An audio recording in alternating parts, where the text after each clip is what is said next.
es un campo de 50 hectáreas, ya lo deben haber escuchado, han trabajado con eso.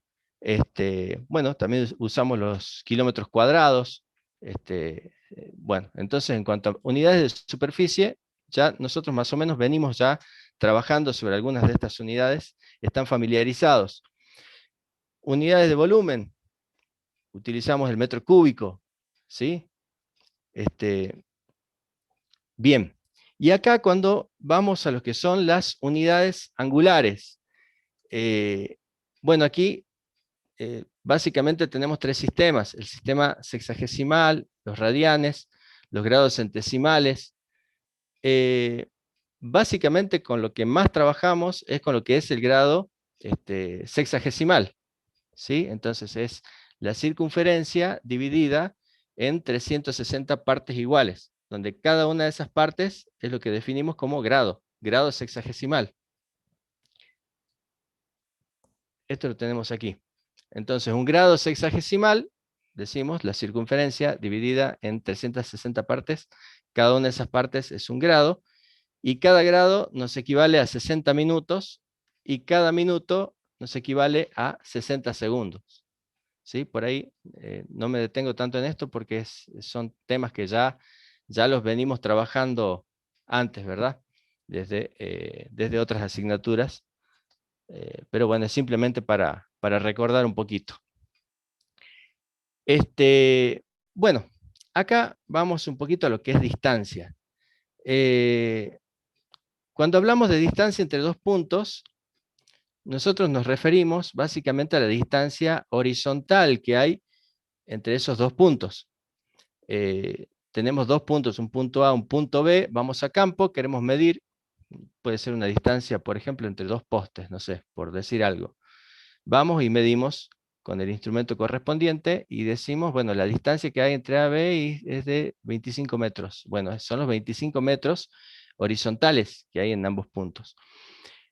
Ahora les voy a mostrar un grafiquito en el cual podemos ver claramente las diferentes distancias que podemos llegar a interpretar.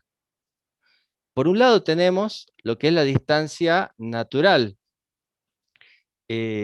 Como les decía, acá tenemos dos puntos, un punto A, un punto B, y la distancia natural estaría dada por la distancia considerando todo el relieve y todas las irregularidades que hay entre esos dos puntos. Em, pero eso es muy difícil de medirlo. Digamos, si vamos a la práctica, eh, no vamos a medir toda la sinuosidad del relieve entre esos dos puntos. Seguramente, si vamos y tomamos la medida entre el punto A y el punto B, vamos a medir lo que llamamos la distancia geométrica, ¿sí? La distancia, la línea recta que hay entre esos dos puntos. Eso es seguramente lo que vamos a medir a campo. Pero fíjense que si tuviéramos una, mm, una pendiente muy pronunciada, por ejemplo, que estuviéramos trabajando en un barranco, eh, no es lo mismo decir que tenemos, a ver, no es lo mismo decir que tenemos en llano 30 metros entre A y B, en un terreno llano, que si estuviéramos trabajando en un barranco y medimos en la cima del barranco está el punto B, en la base el punto A, y tenemos 30 metros que están inclinados. Si eso lo vamos a representar en un plano tal cual como los 30 metros, no va a coincidir con lo que es la realidad. Capaz que esos 30 metros los tenemos en 2 metros de distancia proyectados en un plano horizontal. Pero si lo dibujamos como 30 metros en un plano así, no va a coincidir con la realidad. Entonces, fíjense que lo que hacemos en topografía es trabajar sobre las proyecciones de los puntos en un plano.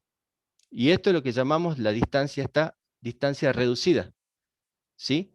Es la proyección de los puntos sobre los que estamos trabajando sobre un plano. Entonces, de esta manera, podemos proyectar de forma correcta este, las distancias, y ya vamos a ver que esto es muy importante, principalmente en altimetría. A ver, discúlpenme que... Ahí está. En altimetría. pero lo vamos a ver bien después. Pero básicamente cuando vamos al campo y tomamos las mediciones, seguramente va a ser esta distancia entre A y B. Vamos a tirar una cinta, por ejemplo, que ya vamos a ver cómo trabajar con eso, y vamos a tomar directamente esta medida. Eh, Ahora, ¿cuáles son los métodos generales para medir distancias? Em, bueno, tenemos esto que llamamos métodos expeditivos, en donde vamos recorriendo el terreno, recorremos. Uno de los métodos es a pasos. Por supuesto, no es un método muy preciso, pero nos puede llegar a sacar de apuros. Y básicamente consiste en recorrer una distancia conocida, entonces, por ejemplo, no sé, 30 metros, y contar los pasos, pero de forma tranquila, sin exagerar los pasos, a nuestro paso normal, contar nuestros pasos, hacer ese recorrido varias veces y dividir por el número de pasos que nos lleva a hacer ese recorrido. Entonces ahí vamos a tener un valor de longitud de nuestro paso. Hacemos este procedimiento varias veces y vamos a poder decir, bueno, en promedio, cada paso mío vale, no sé, 70 centímetros. Entonces, simplemente después contando nuestros pasos en determinadas longitudes, vamos a poder saber cuál es la distancia entre los puntos que queremos saber. Es un procedimiento sencillo, no es muy preciso, pero como les digo, nos puede servir para salir de apuros en un caso que queremos saber estimativamente qué distancias tenemos. Bueno, hasta acá se entiende, chicos. ¿Alguna duda? Vamos bien, profe. ¿Vamos bien? Cualquier duda me consultan, porque por ahí yo agarro, empiezo a hablar, avanzo y van quedando cosas. Ustedes díganme. Y si por ahí alguien en el chat consulta, por favor avísenme porque no lo veo. Bueno, ¿cuál es otro método también expeditivo con un odómetro? ¿Sí? Son estas rueditas con las que tenemos una pantalla en donde nos va indicando las distancias. Vamos haciendo girar esta ruedita y en la pantalla nos va a decir qué distancia tenemos entre los puntos que estamos midiendo. Otra forma, por ahí más casera y con la que pueden llegar a salir de apuros también estando a campo, es pintando, haciendo una marca en la rueda del tractor, por ejemplo, y al recorrer la distancia el tractor vamos contando esa marca cuántas vueltas da. Entonces, cuántas vueltas da la rueda. Y midiendo el perímetro de la rueda del tractor y multiplicando por la cantidad de vueltas, podemos saber qué distancia hay entre los puntos que queremos conocer. Esa es otra forma. O también puede ser con una rueda de bicicleta, también se improvisan estas cosas. Se puede poner una chapita en la rueda para que suene con cada giro que da, o también pintar la rueda y contar las vueltas de rueda y midiendo el perímetro, ¿no? Son formas de... Por eso, por ahí, la idea con esta parte teórica de topografía y también con las prácticas que hagamos, es que les queden los conceptos, porque muchas veces cuando vamos a trabajar a campo, está bien, si nos dedicamos a esto, tenemos el instrumental adecuado, pero hay veces que no, estamos y bueno, entonces es importante tener los conceptos y saber cómo podemos resolver, ¿sí? ¿Cómo podemos hacer? A ver, estoy en el campo, quiero medir un ángulo recto, pero no sé cómo, no tengo el instrumental. Bueno, tenemos una soga, bueno, sí. Bueno, con una soga hagamos un método 3, 4, 5 que no voy a entrar en detalles, pero es un método que se puede utilizar para medir ángulos rectos, por ejemplo. O sea, el tema es que teniendo ciertos conceptos podemos llegar a resolver ciertas situaciones a campo. Por eso, acá les digo, para medir distancias, bueno, medimos a pasos.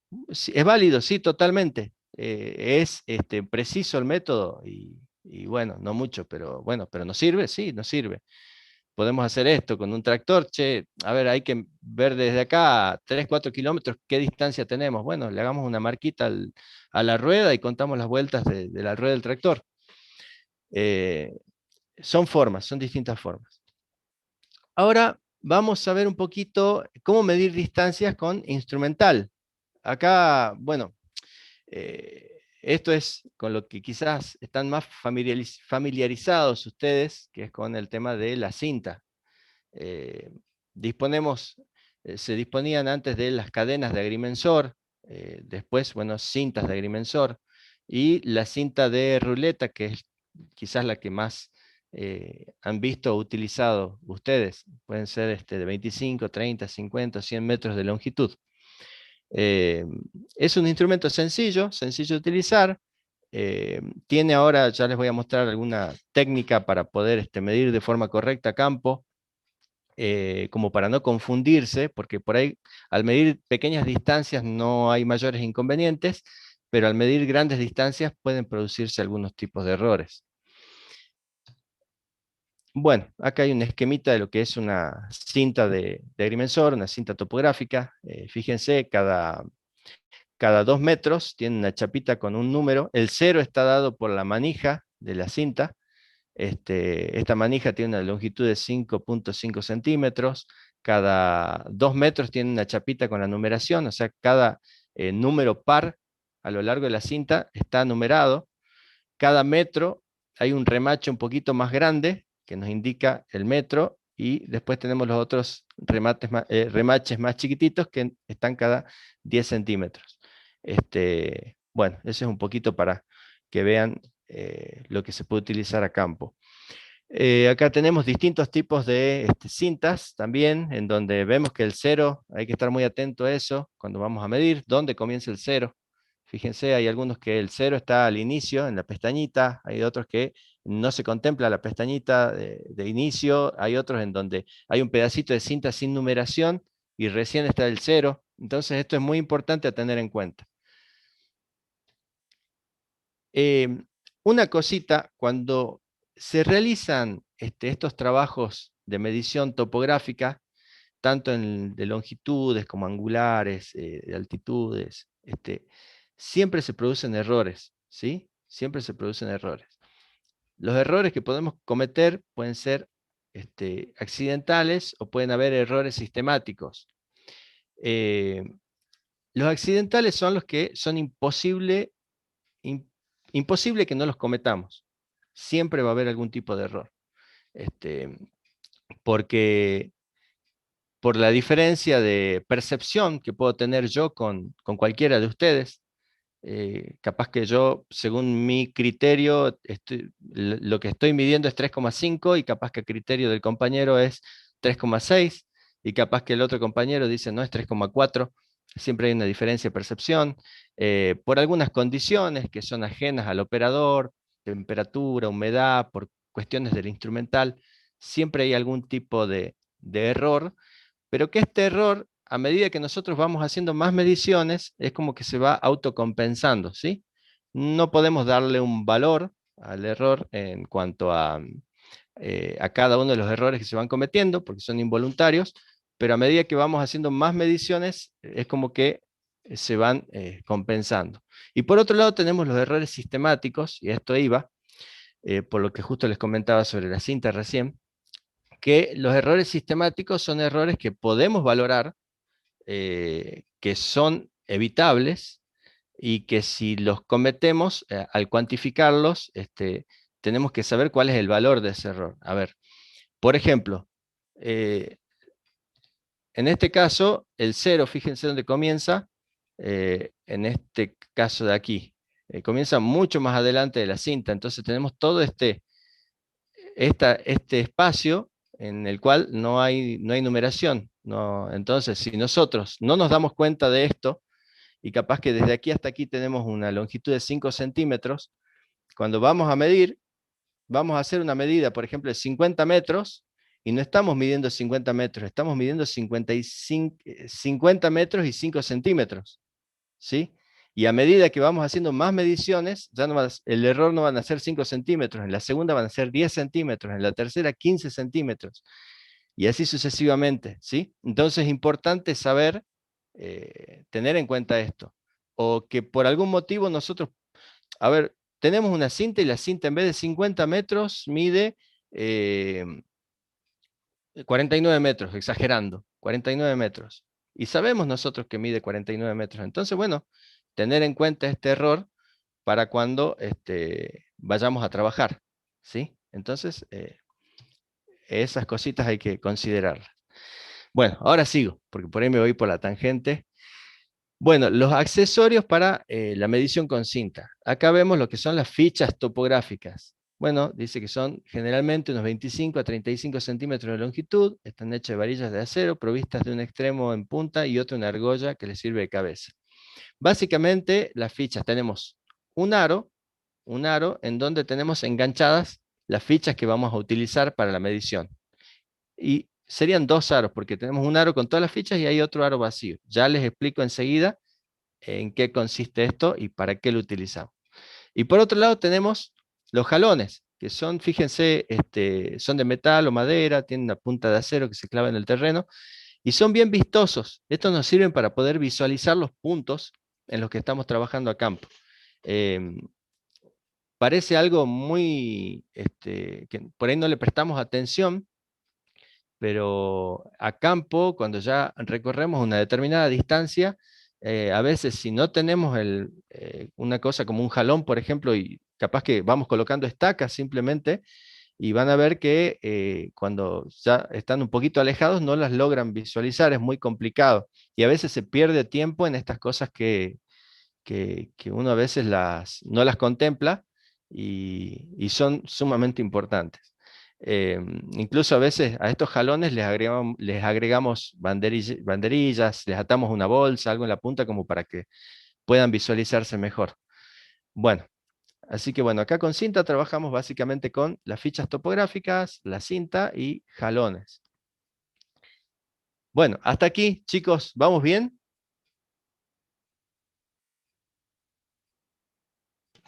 Vamos bien, profe.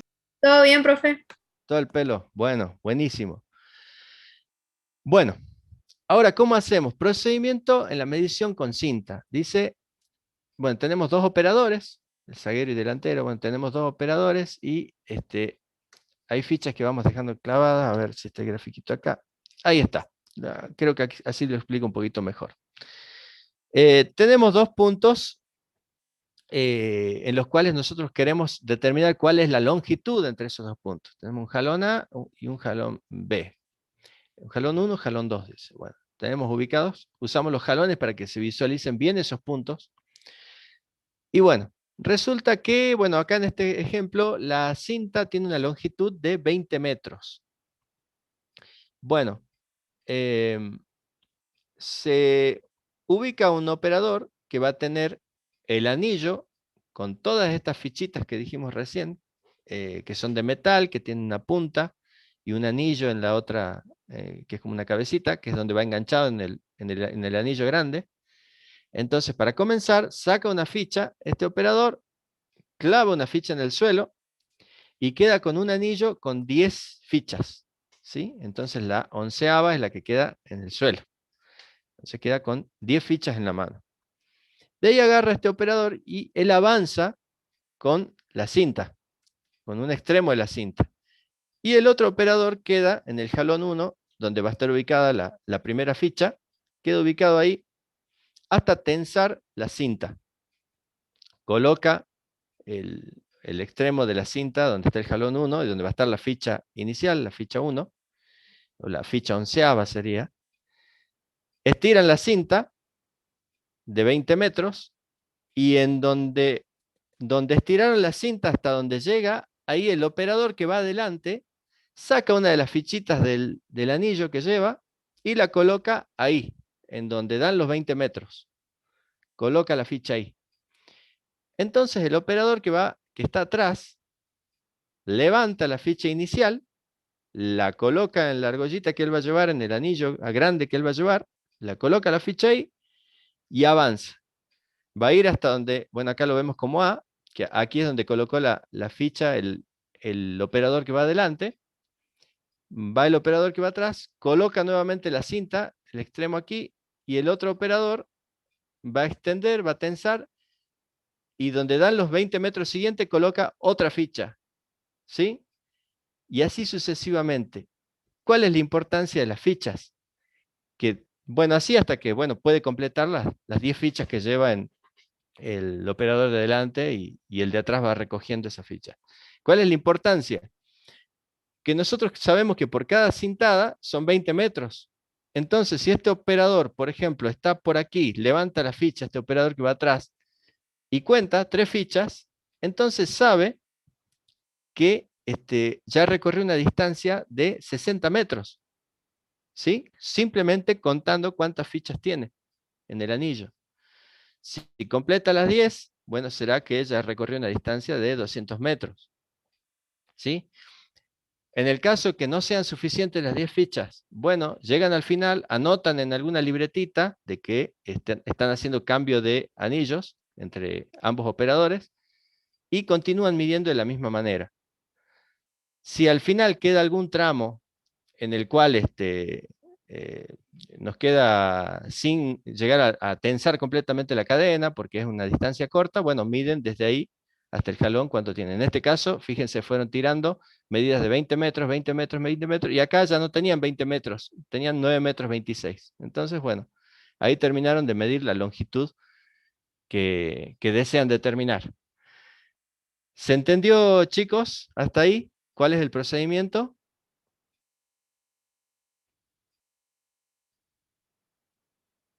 Sí, profe. ¿Se entiende, no? Entonces, las fichas me sirven para saber cuántas cintadas, digamos, fui haciendo en ese trayecto. ¿Cuál es el problema? Porque uno dice, bueno, pero voy sin fichas. Sí, pero si uno se equivoca y, por ejemplo, no anoto que hice esta tirada de cinta y es un error de 20 metros, ¿sí? Entonces son errores bastante groseros los que pueden pasar, los que pueden cometer si es que no llevan un buen registro, un buen conteo de lo que están haciendo. Entonces este es un método sencillo y que les sirve para no cometer ese tipo de errores. Bueno, ese es un error que puede ser que se les pase alguna cintada y no la contemplen. Después pueden darse estos errores de una mala alineación entre ambos puntos. Hay que tener en cuenta esto a la hora de trabajar, de que la alineación sea la correcta, porque si no van a estar midiendo una distancia que no es la real, ¿sí? Fíjense, entre ambos puntos, por ahí es mucho mejor ya antes de comenzar a medir, hacer una alineación correcta de lo que queremos medir. Ahí está, bueno, errores que se pueden cometer. Cinta no estándar, es lo que les hablaba cuando comenzamos con el tema. Una cinta que dice medir 50 metros, pero que no mide 50. Puede tener algún tipo de error. Un alineamiento imperfecto. No colocar la cinta de forma recta, tiene que estar bien tensa, ¿sí? Que no hayan variaciones respecto a eso.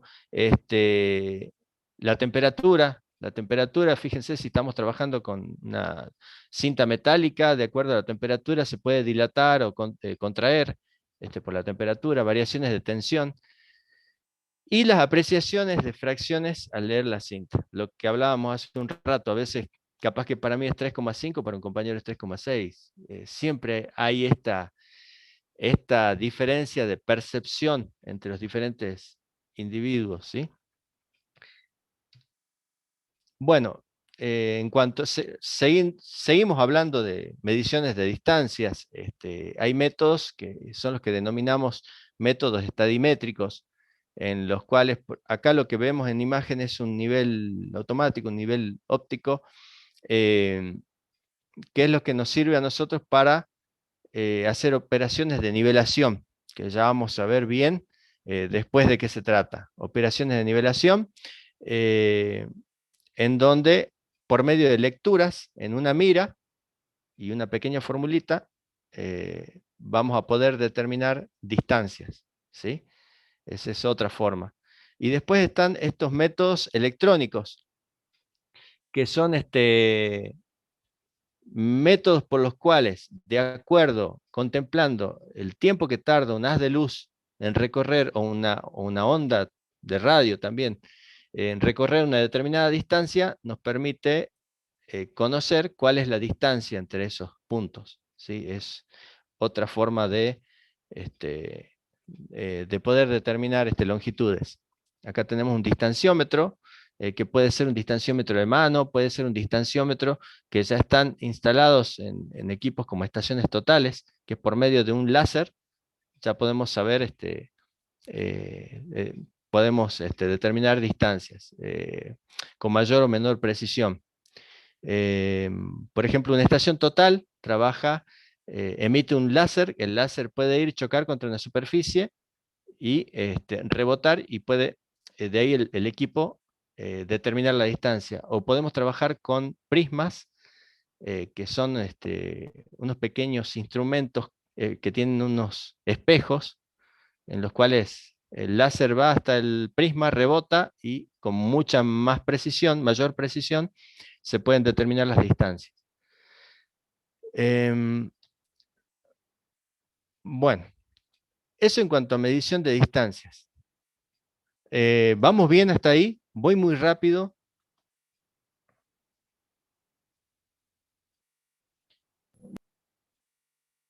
¿Se entiende, profe? ¿Se entiende? Buenísimo. Sí, sí. Bueno. Sí, todo esto es un paneo general, así como para que tengan una idea de los instrumentos que existen, de las mediciones que vamos a realizar. ¿Cuál es el Lo equipo? anterior sería, Sí, ¿ese sería un distanciómetro o estación total? esa es ¿Cómo? una estación total, por lo que veo ahí, es una estación total. Por ahí hay otros, pero digamos, la estación total ya tiene incorporado un distanciómetro, ¿sí? Eso, el mismo, es el mismo eh, fundamento, digamos. Un láser que va, choca contra un objeto, y por medio de eso se puede saber la distancia.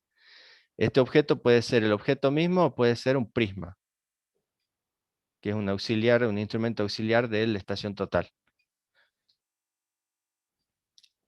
Bueno, acá tenemos el equipo topográfico para medir ángulos.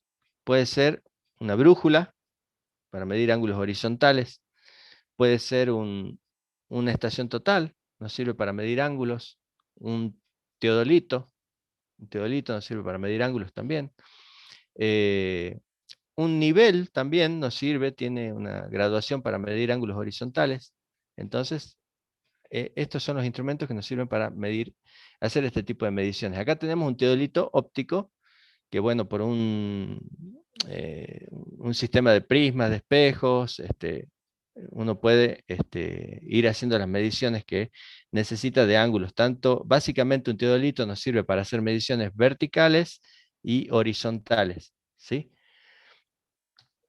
Acá tenemos un teodolito electrónico, en el cual ya en una pantalla nos muestra directamente los ángulos, y aquí tenemos la ventaja de dejar de lado los errores de apreciación que les mencionaba recién, que por ahí la percepción difiere entre persona y persona. Entonces, estos errores que podemos llegar a tener por la apreciación de un valor, ya quedan de lado con un teodolito electrónico que directamente nos tira un valor en pantalla. Y acá tenemos una estación total, que ya es la integración de todos estos otros equipos que estuvimos viendo. Hace el trabajo de un teodolito, tiene un distanciómetro incorporado, un láser que mide las distancias, y una computadora que va a procesar esa información, nos tira resultados, y podemos descargarlo también en una computadora y trabajar sobre estos datos. ¿Sí? Esa es la gran ventaja que tenemos al trabajar con una estación total. Aquí tenemos un nivel óptico. Ya vamos a ver bien en qué consiste, principalmente en la clase práctica, pero nos sirve básicamente para hacer trabajos de nivelación. Y aquí al lado vemos un nivel de mano, que no por ser más antiguo es menos preciso. El agua no miente, me decían por ahí, y es verdad. Así que ahí tenemos un nivel de mano que nos puede ser de muchísima ayuda. Otro instrumento topográfico. Y acá tenemos los navegadores GPS. los sistemas de posicionamiento global. Bueno, tenemos GPS de mayor y de menor precisión. Sí, tenemos GPS los geodésicos y tenemos estos GPS que son navegadores simplemente. Tenemos equipos que nos tienen un error de una precisión, nos dan un error del milímetro, y tenemos estos equipos navegadores que quizás ya tenemos errores de 5 metros, 10 metros, pero que por ahí nos son de muchísima utilidad a la hora de trabajar en el campo, ¿sí? Un GPS básicamente nos sirve para ubicar cualquier punto sobre la superficie terrestre eh, en cualquier hora, en cualquier momento del día. Está, como para darles una idea nada más de qué se trata, eh, un sistema GPS está constituido por un segmento espacial que tiene a 24 satélites que van orbitando en 6 órbitas diferentes, con 4 satélites en cada órbita, ¿sí? Lo que nos garantiza que en cualquier momento del día, en cualquier punto del planeta, tengamos por lo menos 4 satélites arriba nuestro que nos van a proporcionar señal como para poder trabajar con un equipo, con un navegador. Tenemos otro segmento que es el segmento de control, que es el que va controlando las órbitas de los diferentes satélites, recalculando de manera que no tengamos errores grandes en la información que vamos recibiendo. Y por otro lado, el segmento usuario, que somos nosotros con el equipo, el navegador GPS mismo. Ahora, el navegador es justamente eso, es un navegador, recibe, es un receptor, recibe solamente información, ¿sí? No es que produce un feedback de información con el satélite, simplemente recibe.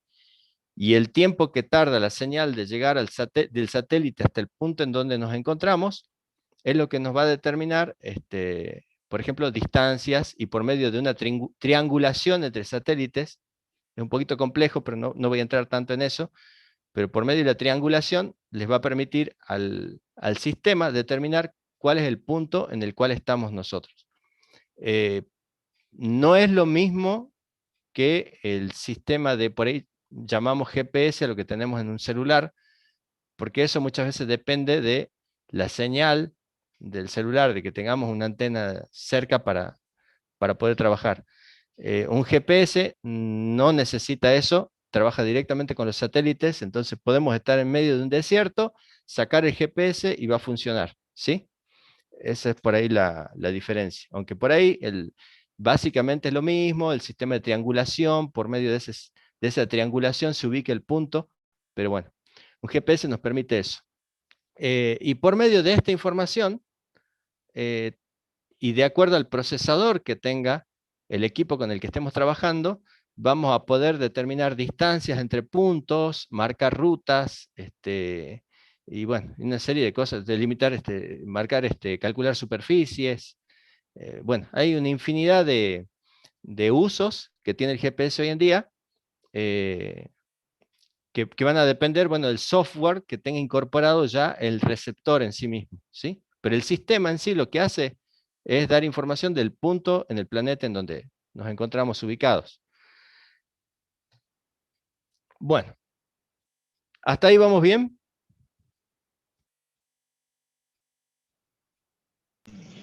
Sí, profe. Bueno, al pelo. Sí, profe. Bien, bien. Ah, son filosos, ¿eh? Entienden todo.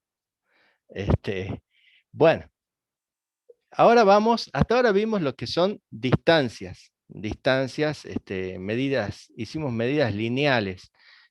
Ahora vamos a ver un poquito el tema de mediciones angulares. Un ángulo es básicamente la diferencia que hay entre dos direcciones, entre la dirección de dos líneas que se cortan en algún punto, ¿sí? Entonces, la diferencia que hay entre las direcciones de dos líneas que en algún punto se tocan o se cortan. Y acá, como todo,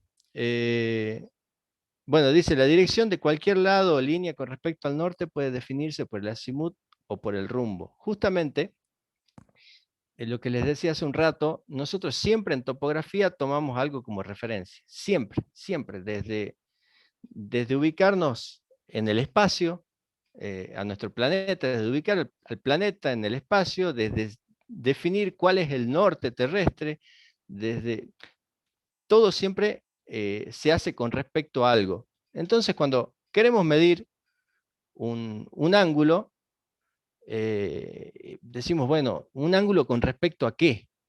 ¿Sí? ¿Con respecto a qué? Bueno, podemos llegar a tomar alguna línea arbitraria, por decirles, puede ser que agarremos y decimos, bueno, a ver, este alambrado va a ser nuestra línea arbitraria y va a ser a partir de la línea a partir de la cual vamos a medir el resto de nuestros ángulos y trabajar sobre esto. Pero bueno, puede ser en ese caso una línea arbitraria. Pero aquí cuando hablamos del azimut y los rumbos, básicamente nos referimos a las direcciones de las líneas, de alguna línea, con respecto al norte. Pero ya vamos a ver cuál es la diferencia entre un azimut y un rumbo, ¿sí? Pero básicamente es eso. Respecto al norte, ¿cuál es la dirección que tiene una línea? El azimut de una línea, dice, el azimut de una línea es la dirección dada por el ángulo horizontal entre el norte y la línea. Se mide a partir del norte en el sentido del movimiento de las manecillas del reloj y su valor varía entre 0 y 360. ¿Sí? Entonces, tenemos una línea que está definida por el norte. Este norte puede ser el norte geográfico o puede ser el norte magnético. El norte geográfico es el que está dado por el meridiano, el meridiano de mayor valor. El meridiano es por el norte real, digamos, por el norte real de nuestro planeta. Ahora tenemos el otro norte, que es el magnético, que es el norte que está definido, lo definimos por una brújula, ¿sí? Entonces, este norte magnético difiere del norte geográfico, tiene unas pequeñas diferencias, pero es mucho más fácil para nosotros trabajar con una brújula que trabaja con el magnetismo terrestre. Entonces ponemos la brújula y definimos por medio de esta, a un bajo costo, está al alcance de cualquiera, podemos definir ya una línea patrón que nos va a servir para trabajar a campo. Entonces, bueno, el azimut va a estar dado por la dirección de acuerdo a este norte. Por ejemplo, trabajando con el norte magnético. Nos ubicamos con la brújula, definimos el norte y a partir de ahí, de esa dirección ya definida, de esa línea patrón, en el sentido de las agujas del reloj, vamos girando y vamos a poder ir midiendo los grados que tenemos con respecto a la línea que queremos medir. A ver, vamos a ver algún gráfico que tengamos por acá. Bueno, acá, por ejemplo. Azimut topográfico. Tenemos definido ahí la línea norte-sur y a partir de ahí vamos midiendo en sentido de las agujas del reloj los grados que tenemos hacia la dirección que queremos definir. ¿Sí? Tenemos una línea ahí, la línea AB, y va a tener una determinada cantidad de grados con respecto al norte. Y esa medida va a variar entre 0 a 360 grados. Eso en cuanto al azimut. Ahora vamos al rumbo. El rumbo de una línea es el ángulo horizontal que dicha línea forma con el norte. Su valor está comprendido entre 0 y 90 grados, se mire a partir del norte o desde el sur hacia el este o hacia el oeste. Acá vemos una diferencia. Ya no tenemos el valor de 0 a 360 grados, sino que en el caso del rumbo tenemos delimitado, lo tenemos delimitado por medio de cuadrantes, ¿sí? Entonces, ¿cómo va a quedar definido el rumbo? Es el ángulo que medimos con respecto de la línea, la dirección sobre la que estamos trabajando, con respecto al norte o con respecto al sur. Y puede ser hacia el este o puede ser hacia el oeste, para que quede más claro. trabajemos sobre este cuadrante que tenemos acá. Esta es la línea sobre la que estamos trabajando. Esta es la línea que queremos definir, de la cual queremos definir la dirección que tiene esta línea. Entonces, primero, ¿cuál es el meridiano más cercano que tenemos acá? Él está definido por el norte, ¿no es cierto? Entonces, bien, tenemos el norte. Desde el norte hasta la línea en la que estamos trabajando, hasta nuestra línea A, tenemos 51 grados 15 minutos. Entonces, para hacer la notación de esto, primero ponemos norte, porque estamos trabajando con respecto a este meridiano en este cuadrante. Norte, norte. Ahora anotamos los grados que medimos del ángulo, 51 grados 15 minutos. ¿Y hacia dónde? Hacia el este. Hacia el este. Entonces ponemos este aquí. Entonces ahí queda definida ya la dirección OA. La dirección OA. Ahora vamos a este cuadrante. Tenemos el rumbo, en este caso la línea, medimos el ángulo de esta línea con respecto al meridiano que tenemos más cerca. El meridiano que tenemos más cerca es el del sur. Entonces medimos aquí. Tenemos 32 grados desde este meridiano. Tuc, tuc, tuc. 32 grados 17 minutos. Bien, entonces ahora veamos. ¿En dónde estamos? Hacia el sur. ¿Cuánto medimos acá? 32 grados 17 minutos. ¿Hacia dónde medimos? Hacia el este. Bien, hacia el este. Ahí nos queda definido el rumbo. Veamos en este otro cuadrante. Aquí, bueno, nuevamente el meridiano más cerca que tenemos es el sur. Medimos 49 grados 42 minutos desde hasta la línea, hasta la dirección que queremos definir. Y en este caso hemos medido hacia el oeste. ¿Sí? Entonces, ¿hacia dónde estamos? Hacia el sur. ¿Cuánto medimos? 49 grados 42 minutos. ¿Hacia dónde? Hacia el oeste. Hacia el oeste. ¿Ven cómo se va armando? ¿Cuál es la forma de la nomenclatura para expresar un rumbo? Es diferente a la de un azimut. En un azimut directamente desde el norte medíamos la cantidad de grados que teníamos hasta la dirección que queremos determinar. En este caso va a estar definida por los diferentes cuadrantes. ¿Hasta ahí se entendió, chicos? No, profe, yo me perdí. A ver, ¿en dónde te perdiste? ¿Con rumbo? Con rumbo, sí. Y también con azimut. ¿Y cuál es la aplicación que tendrían esos dos términos? Bueno, son las formas que tenés de medir un ángulo, básicamente.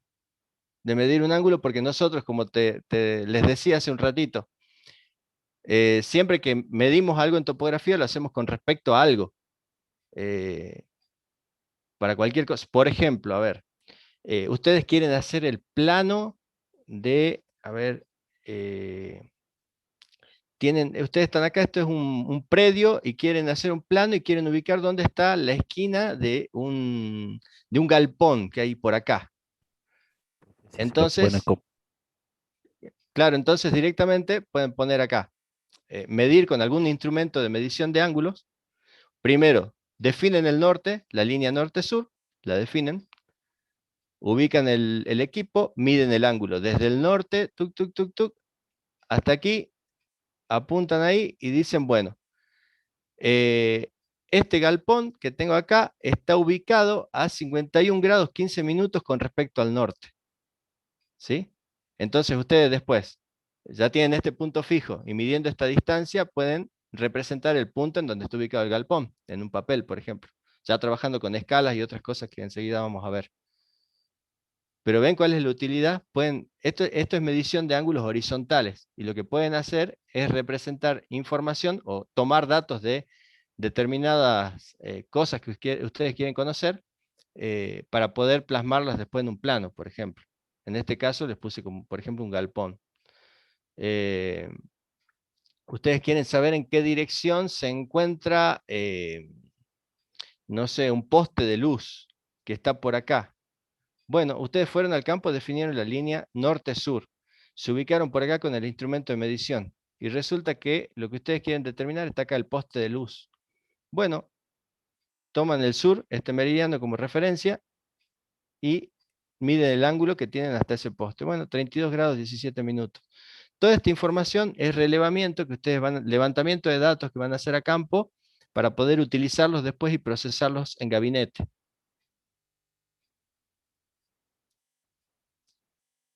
¿Se entiende ahora? Bien, profe, un poquito más claro. Un poquito más claro.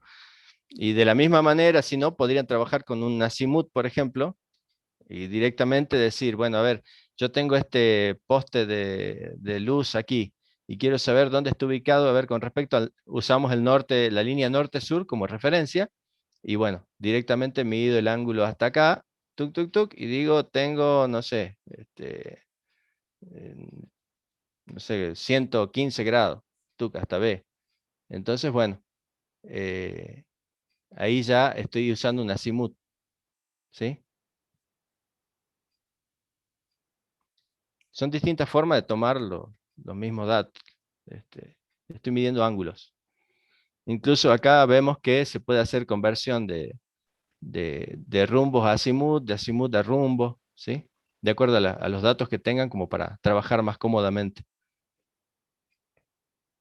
Pero lo importante es que tengan estos conceptos, digamos, qué es esta información. Porque por ahí se les puede brindar este tipo de información y no la van a saber interpretar y tienen que, van a decir, ah, tengo 49 grados acá, ah, bien, van a decir 49 y van a medir de acá 49 grados y no es eso. Fíjense, por acá está la línea, la dirección que esta información les está dando esta información. Y si ustedes no la saben interpretar, capaz que van acá, miden 49 grados y no es lo correcto, porque lo están tomando como un azimut. Por eso mismo es importante que sepan diferenciar los dos conceptos, el de rumbo y el de azimut.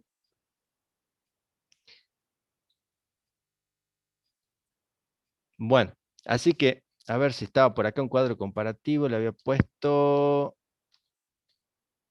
Había un cuadrito comparativo, no, no está.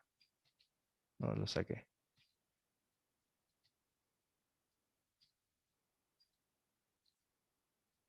No.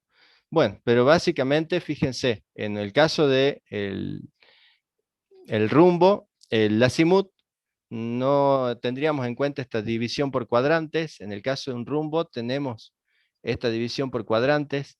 En el caso del azimut, vamos a hacer una medición que va desde 0 a 360 grados. En el caso de un rumbo, nunca va a superar los 90 grados, ninguna de las mediciones.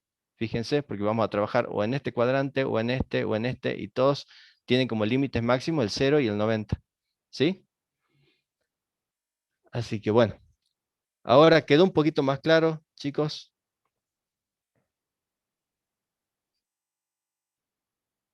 Sí, profe. Sí, buenísimo.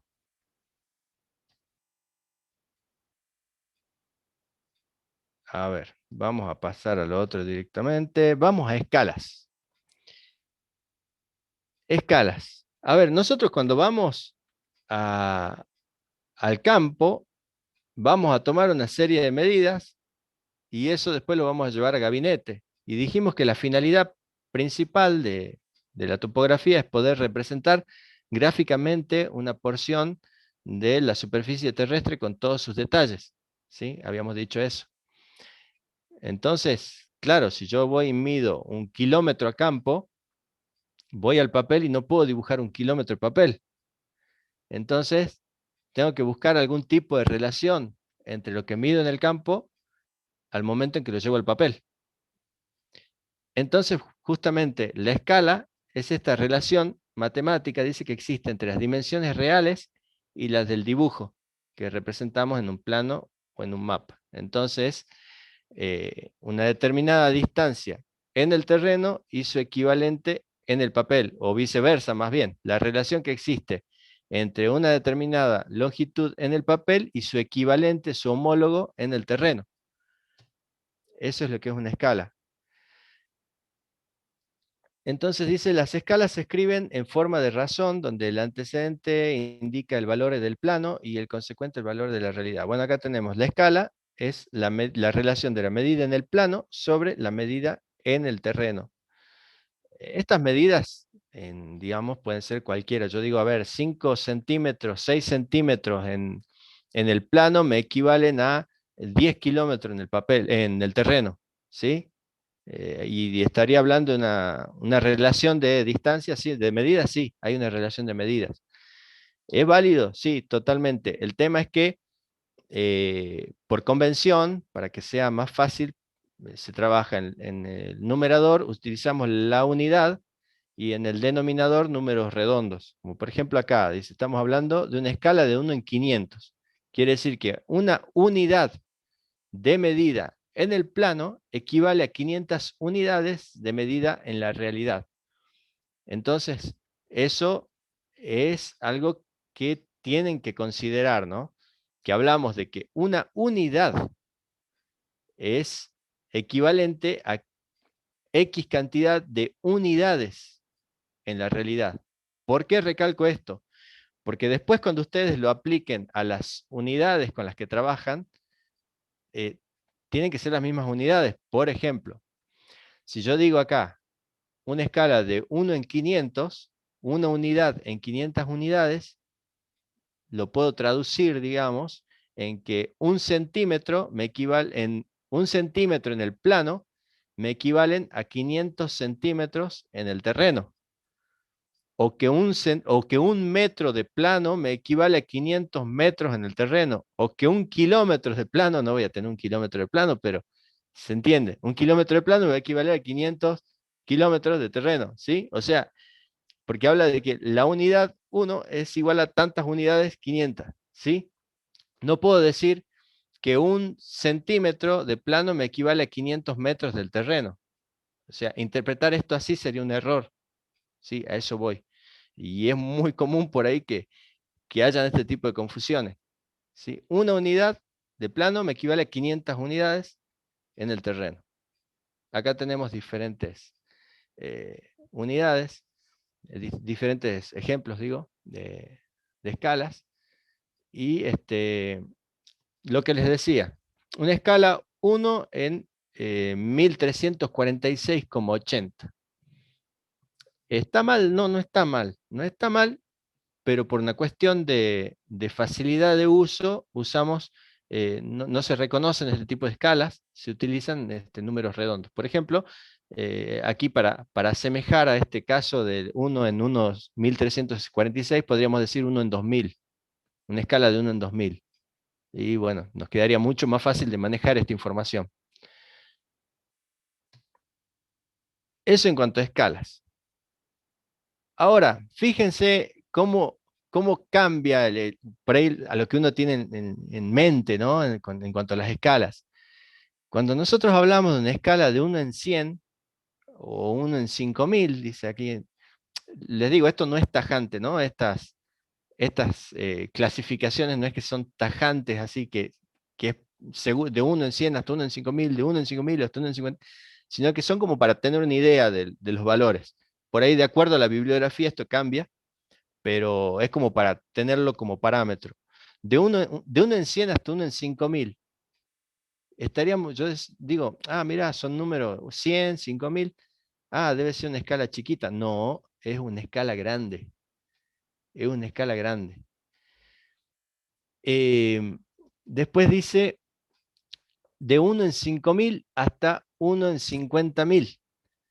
Mira, los números son más grandes. No, es una escala media.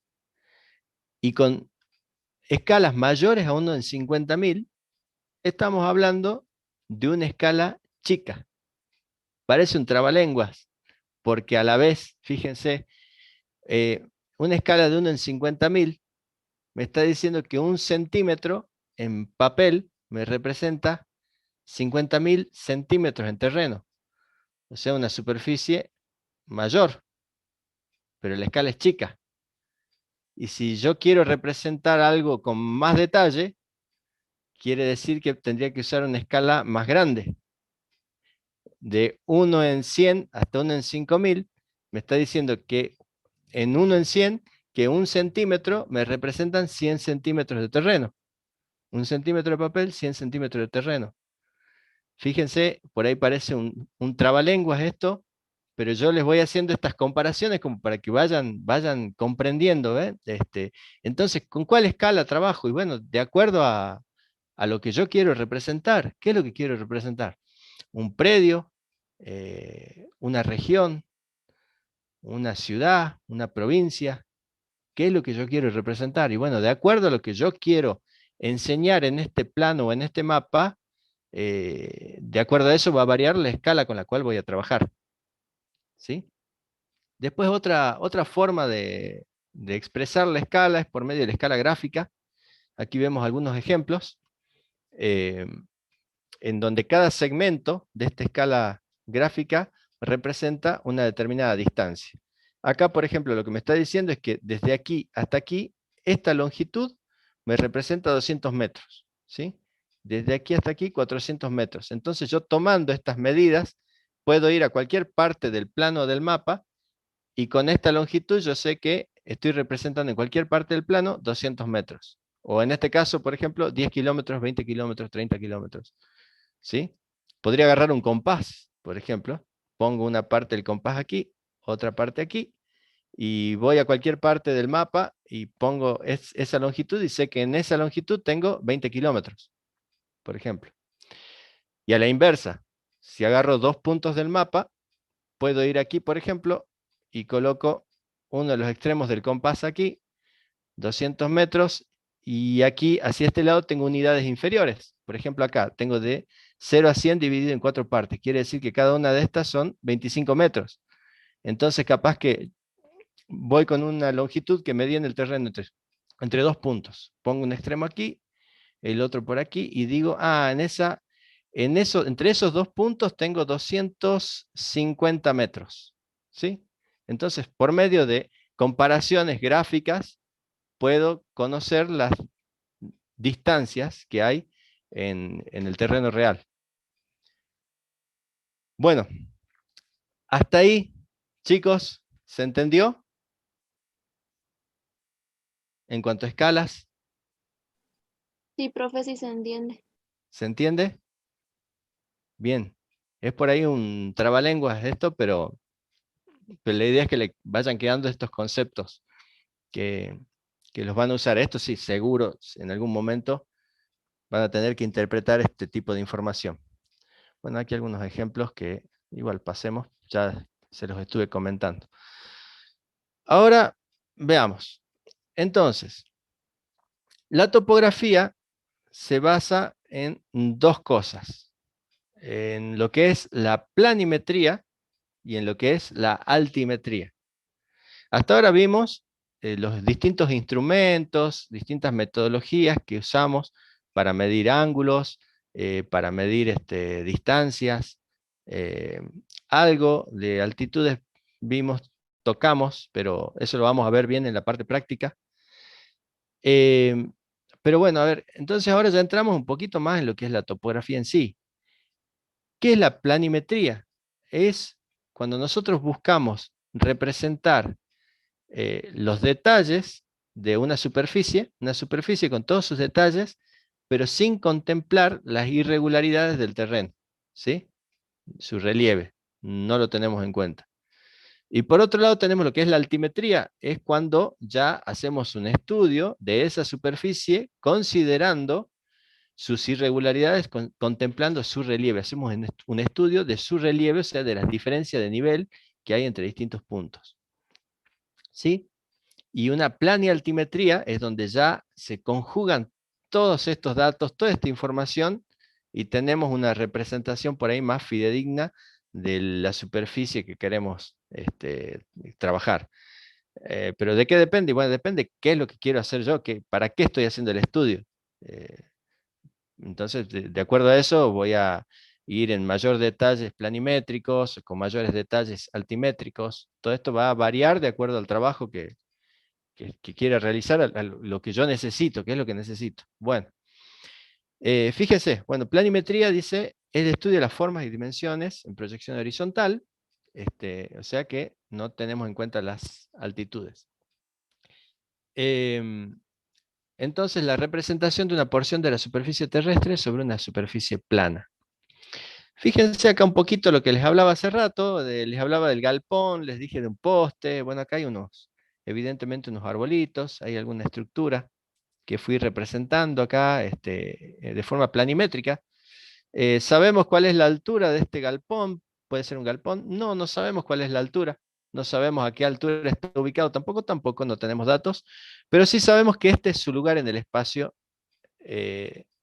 en las distancias, en cuanto a distancias horizontales, ¿sí? Entonces está proyectado en el plano. Y acá podemos ver, esto puede ser nuestro sistema de coordenadas, puede ser, podría ser nuestro norte, y desde aquí para poder representar esto, seguramente fueron midiendo ángulos a cada uno de estos puntos, distancias también. Entonces, distancias horizontales y ángulos horizontales a cada uno de los puntos que conforman estos dibujos que están en el plano, ¿sí? Entonces, se pudo hacer una representación de esto. Dice, justamente ahí dice, estudia los instrumentos y métodos necesarios para proyectar sobre una superficie plana horizontal la posición de los puntos del terreno. ¿Sí? Planimetría, bueno, medición, plana. Volvemos a lo mismo. ¿Ven? Fíjense, acá está el plano resultante. Esta es la realidad. Se hizo una representación, una proyección sobre el plano de la realidad a una determinada escala, lo que veíamos hace rato. Una determinada unidad en el plano me va a equivaler a X unidades en la superficie real, en el terreno.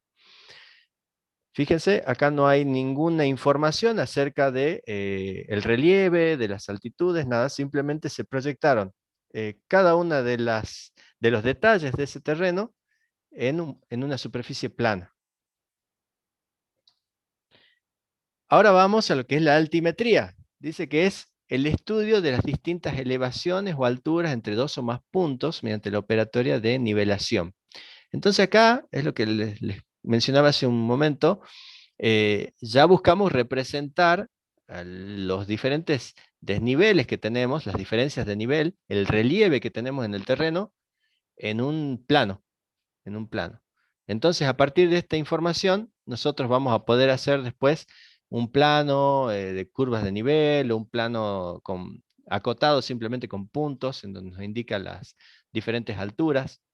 Ya vamos a ver una buena interpretación de lo que son las curvas de nivel, todo en la práctica, pero es simplemente eso. Les quería dejar esta idea de que en este caso tenemos, por ejemplo, esta línea me representa todos los puntos que tienen una altura de 100. Esta línea que está acá, todos los puntos que tienen una altura, una cota de 99.20. Lo vamos a ver bien en la parte práctica. Pero así a simple vista, ahora, ¿qué información me da este plano? Que esta zona es más alta que esta. ¿Sí? Entonces, un estudio altimétrico me permite interpretar, me proporciona estos datos y me permite interpretar esta información para poder trabajar. Y acá en este caso ya justamente son distintos datos del mismo predio, y si superponemos esta información, tenemos un estudio planialtimétrico en donde ya tenemos toda la información que habíamos obtenido mediante la planimetría y toda la información que obtuvimos mediante la altimetría. ¿Sí? La ubicación de todos los detalles, y aquí ya contemplamos ¿sí? el relieve. Hasta aquí, chicos, ¿se entendió? Sí, profe. Sí, profe, todo bien. Buenísimo, buenísimo. Bueno, entonces, ya fuimos al campo, usamos nuestros instrumentos, medimos ángulos, medimos distancias, medimos alturas, hicimos un trabajo de nivelación al pelo. Bueno, pero fuimos a gabinete, hicimos nuestros cálculos, y ahí tenemos que contemplar esta otra cosa, porque también dijimos que siempre se producen errores, siempre. Es imposible no cometer errores. Bueno, y acá entramos en lo que es el concepto de tolerancia. Dice que se entiende por tolerancia el error máximo admisible en la medida de ángulos, distancias y desniveles. Entonces, pueden haber casos, dice aquí, de corrección del cierre angular, corrección del cierre longitudinal, corrección del cierre altitudinal o vertical. Bueno, les traduzco, ¿qué quiere decir esto? Es un valor, la tolerancia, del error, digamos, por encima del cual no puedo estar. No podemos superar ese valor. Por ejemplo, yo digo que el trabajo de nivelación no puede tener un error de más de 3 centímetros. Entonces, nosotros tenemos que salir de un punto, hacer todo nuestro trabajo y volver al punto inicial. Cuando salimos, en el punto inicial yo tengo una altitud de, no sé, 10 metros.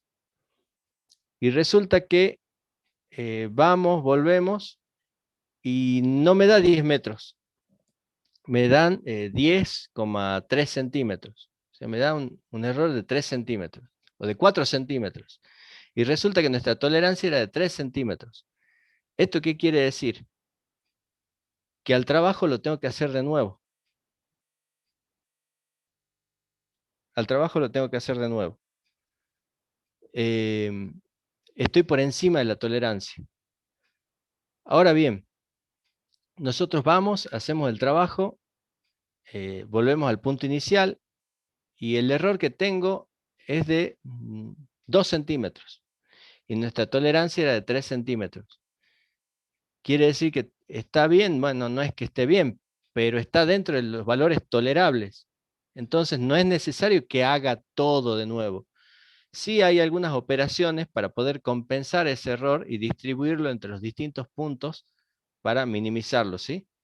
Pero el trabajo es tolerable y puedo seguir adelante con todo lo demás, hacer los planos y demás. Pero si el error que cometo supera al error tolerable, tengo que hacer todo de nuevo, no hay otra cosa.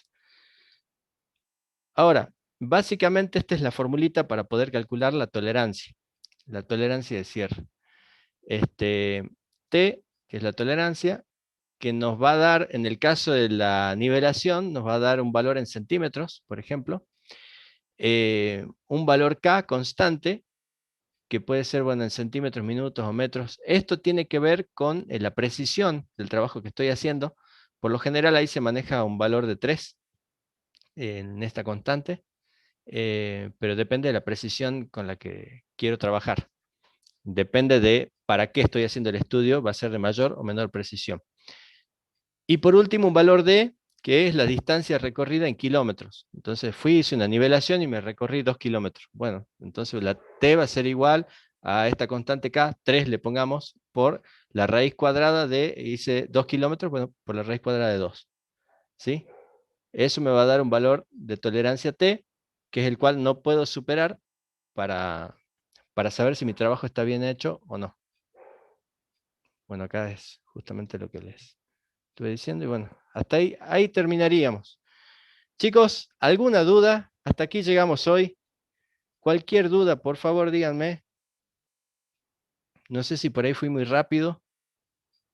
¿Podría explicar otra vez la fórmula esa, la anterior, de la tolerancia? Sí. Ahí está. Es la tolerancia de cierre, ¿sí? Entonces, es el valor por encima del cual tendría que hacer todo el trabajo de nuevo. Y esto va a estar definido por un valor de una constante K por la raíz cuadrada de la distancia que recorrí haciendo el trabajo. Por ejemplo, que nuestro polígono de nivelación, o sea, fuimos entre distintos puntos tomando niveles, y hice un recorrido de 5 kilómetros. Caminé como loco. Bueno, esos 5 kilómetros van a estar representados por la letra D. ¿Sí? Es la distancia recorrida en kilómetros. Y la K, que por lo general acá lo vemos en esta formulita, tiene un valor de 3.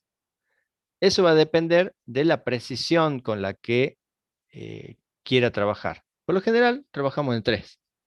No habría mayores inconvenientes, pero muchas veces ese valor se modifica de acuerdo a la precisión del trabajo. Que no es lo mismo, por ahí nosotros estamos haciendo un anteproyecto para algo que no es muy preciso, o por ahí hay trabajos de muchísima precisión, más en ingeniería civil, por ejemplo, que bueno, vamos a tener que modificar quizás ese valor y decir, para poder tener el valor de tolerancia correspondiente. ¿Sí? Pero nosotros por lo general con 3 andamos bien. ¿Se entiende ahora? Sí, sí, sí. Al pelo. ¿Alguna otra duda, chicos? Profe, con respecto al coloquio, ¿qué tema entra? Vamos a Perdón, ver. perdón, Sí, Denis. sí. ¿Cómo preguntó Ávila? ¿Respecto al qué? Con respecto al coloquio de esta semana, ¿A ¿qué qué? tema entra? Cuestionario. Cuestionario, profe. Ingresa esta parte de topografía. Ah, bien. ¿Fertilidad también? ¿Perdón? No escuché bien. Lo de fertilidad. Sí. Me ha hecho acordar, bueno, entonces también ingresa lo de fertilidad. Bueno.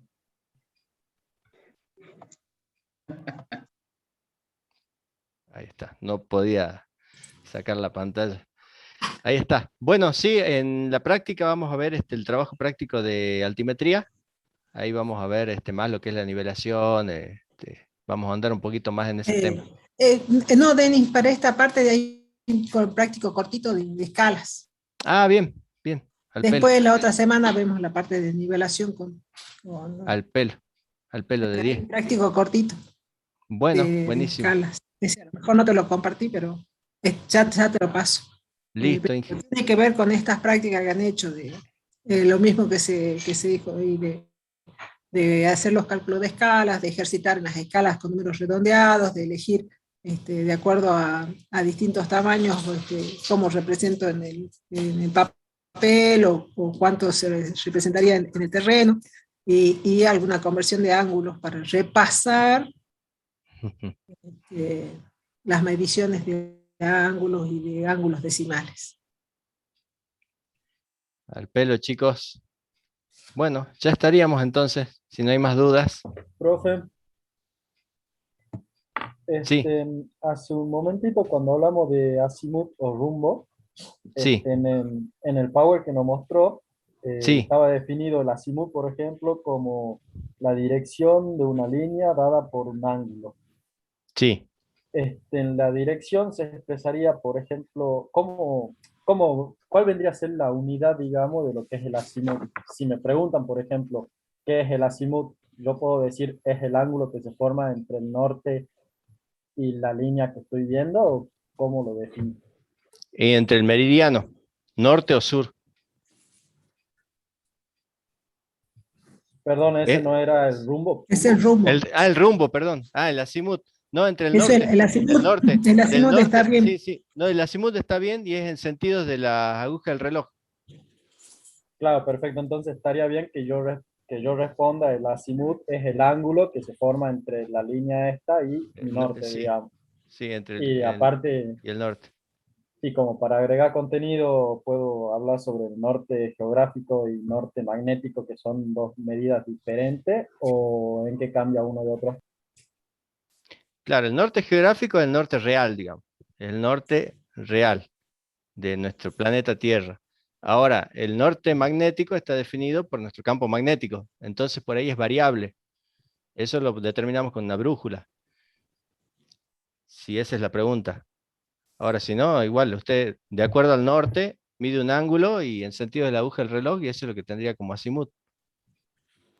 Claro, pero en caso de hacer un trabajo y hacer mediciones, se usa en el trabajo se usa siempre el mismo norte, digamos, por si llega a Así tener es, alguna diferencia. así es. Sí, sí. Perfecto, buenísimo, Sí, sí. profe, gracias. Listo, profe, me Acuérdense, retiro. y acuérdense que los trabajos que nosotros hacemos, como le ha dicho el profesor, que es distinto a los de ingeniería, sobre este aspecto. Nosotros no abarcamos con mucho detalle las cosas, ¿no? Claro. Es lo que necesitamos para hacer prácticas de conservación, para hacer medidas dependientes, para hacer medidas de dimensiones de las cosas, pero no somos tan estrictos en algunas cosas porque no definimos una mensura, por ejemplo. Claro. La mensura estaría repleta de mediciones angulares, ¿no? Entonces ahí sería o rumbo o azimut, verían en cada punto, verían todas las mediciones angulares. Nosotros Así no es. llegamos a tanto porque tampoco nos dan los alcances de los títulos para llegar a eso, ¿no? Claro. Por eso les decía que más que nada esto es como para que vayan incorporando los conceptos. Y por ejemplo, y les hablé también de que muchas veces tomamos alguna línea que puede ser arbitraria, no necesariamente el norte, por ejemplo, depende del trabajo que estamos haciendo. A veces tomamos Claro, arbitrariamente sí, una línea como referencia, puede ser un alambrado, que les dije en alguna parte del práctico, exactamente. y bueno, Pero y a partir pero que se hace fundamental para ubicar un punto de España en el plano, esas dos medidas, ¿no? Angular así y es, longitud. Si no, después no ah, se puede volcar en el plano. claro, así es, así es. Muy bien. Muchas gracias, Denis. Si no tienen alguna otra pregunta a los alumnos, el práctico es el viernes de agronomía, el lunes de recursos y el viernes el recuperatorio.